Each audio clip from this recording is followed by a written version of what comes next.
कालिदास का शाब्दिक अर्थ है काली का सेवक, परंतु वे शिव के परम भक्त थे। परंतु यह भी कहा जाता है कि पत्नी के धिक्कारने के बाद वे कहीं चले गए थे और उन्होंने ठान लिया था कि अब पंडित बनकर ही लौटेंगे। इस दौरान वे माता काली के भक्त बन गए। माँ कालिका के आशीर्वाद से ही उन्होंने अद्भुत साहित्य की रचना की थी।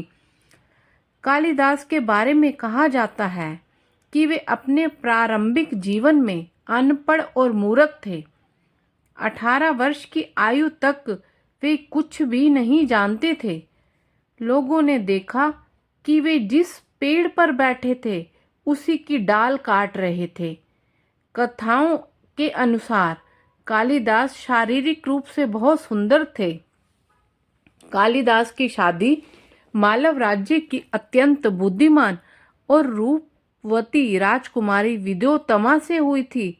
राजकुमारी का यह प्रण था कि वह उसी युवक से विवाह करेगी जो उसे शास्त्रार्थ में हरा देगा। दूर दूर से आए विद्वान उससे हार गए तो उन विद्वानों के मन में ग्लानि उत्पन्न हो गई। इसका राजकुमारी से बदला लेने के लिए उन्होंने एक चाल चली और मूर्ख युवक की खोज प्रारंभ की। तब एक जंगल में उन्हें एक झाड़ की शाखा पर बैठा एक युवक नजर आया जो उसी शाखा को काट रहा था जिस पर वो बैठा था। विद्वानों ने उस युवक जो कि कालिदास था उसे सिखाया और पढ़ाया और कहा कि वो मौन में ही उत्तर देगा कि राजकुमारी उससे कुछ भी पूछे तो वो चुप रहेगा। उन्होंने उससे कहा, यदि तुम मौन रह सकोगे तो तुम्हारा विवाह एक सुंदर राजकुमारी से हो जाएगा। इसके बाद कालिदास को सुंदर वस्त्र पहनाकर उसे विद्वान के रूप में राजमहल में शास्त्रार्थ के लिए प्रस्तुत कर दिया और विद्योत्तमा से कहा गया कि युवक मौन साधना में रत होने के कारण संकेतों में शास्त्रार्थ करेगा। विद्योत्तमा मान गई और शास्त्रार्थ शुरू हुई। विद्योत्तमा ने उंगली उठाई। उसका तात्पर्य था कि ईश्वर एक है और वह अद्वितीय है।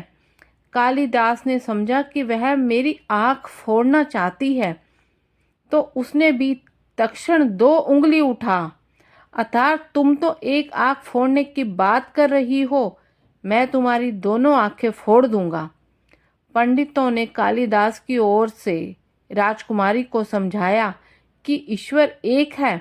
आपने ठीक कहा, पर प्रकृति और विश्व के रूप में वही अन्य रूप धारण करता है। अतः पुरुष और प्रकृति, परमात्मा और आत्मा दो शाश्वत हैं।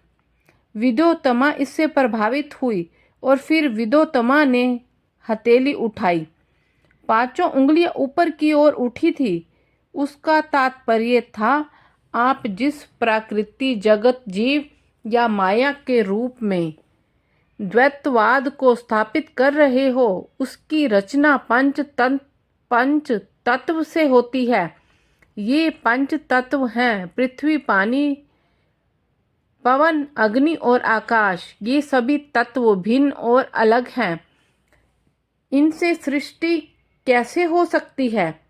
कालिदास ने समझा कि यह राजकुमारी मुझे थप्पड़ मारना चाहती है। इसलिए कालिदास ने थप्पड़ के जवाब में मुक्का दिया। विद्वानों ने राजकुमारी को बताया कि इनके कहने का तात्पर्य यह है कि जब तक 5 तत्व अलग अलग रहेंगे सृष्टि नहीं होगी। 5 तत्व करतल की 5 उंगली हैं। सृष्टि तो मुष्टिवत है, मुट्ठी में सभी मिल जाते हैं तो सृष्टि हो जाती है। यह सुनकर सभी मंडप की दर्शक दीर्घा से फिर तालियां बजने लगी। विद्योत्तमा को अतः अपनी हार माननी पड़ी और उसने कालिदास से विवाह कर लिया और जब उसने कालिदास से विवाह कर लिया और जब उसकी पत्नी को यह पता चला कि कालिदास तो अनपढ़ और मूर्ख हैं, तब उनकी पत्नी ने उनको घर से बाहर निकाल दिया और कहा कि जब तक पूर्ण ज्ञान और प्रसिद्धि ना पा लेना, घर वापस नहीं आना। यह कालिदास के जीवन की महत्वपूर्ण घटना थी। उनके अहम को ठेस पहुंची और उन्होंने ज्ञान प्राप्त करने का निश्चय कर लिया। कालिदास ने काली देवी की आराधना की और अध्ययन करके वो ज्ञानी और धनवान बन गए। ज्ञान प्राप्ति के बाद जब वे घर लौटे तो उन्होंने दरवाजा खड़काकर कहा, दरवाजा खोलो सुंदरी। उन्होंने अपनी पत्नी को बोला, दरवाजा खोलो सुंदरी। विद्योत्तमा ने चकित होकर कहा, कोई विद्वान लगता है। वे अपनी पत्नी को ही अपना गुरु मानते थे। चलिए अब कालिदास की एक और आपको प्रसंग सुनाते हैं। एक दिन महाकवि कालिदास एक नगर से दूसरे नगर जा रहे थे। रास्ते में उन्हें प्यास लगी। वहीं उन्हें एक कुआं दिखाई दिया। वहां गांव की एक महिला पानी भर रही थी। कालिदास ने महिला से कहा कि मुझे प्यास लगी है, कृपया पानी दीजिए। महिला ने कहा कि मैं आपको नहीं जानती हूँ, कृपया अपना परिचय दें, इसके बाद मैं पानी दे दूंगी। कालिदास को अपने ज्ञान पर घमंड था।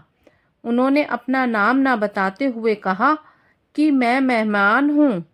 महिला बोली कि आप मेहमान कैसे हो सकते हैं? संसार में सिर्फ दो ही मेहमान हैं, एक धन और दूसरा यौवन। गांव की महिला से बात सुनकर कालिदास हैरान रह गए। उन्हें उस महिला से ऐसी बात की उम्मीद नहीं थी। वे फिर बोले कि मैं सहनशील हूँ। महिला ने कहा कि आप सहनशील नहीं हैं।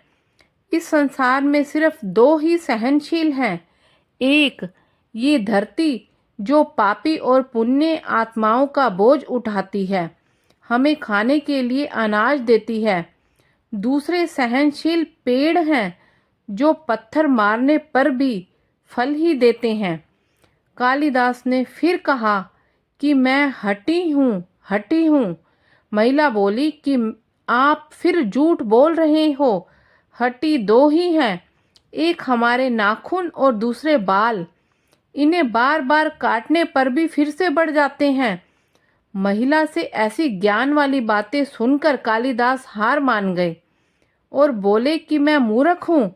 इस पर महिला ने कहा कि मूर्ख भी तो दो ही हैं, एक राजा जो बिना योग्यता के भी सब पर राज करता है, दूसरे दरबारी जो राजा को खुश करने के लिए गलत बात पर भी झूठी प्रशंसा करते हैं।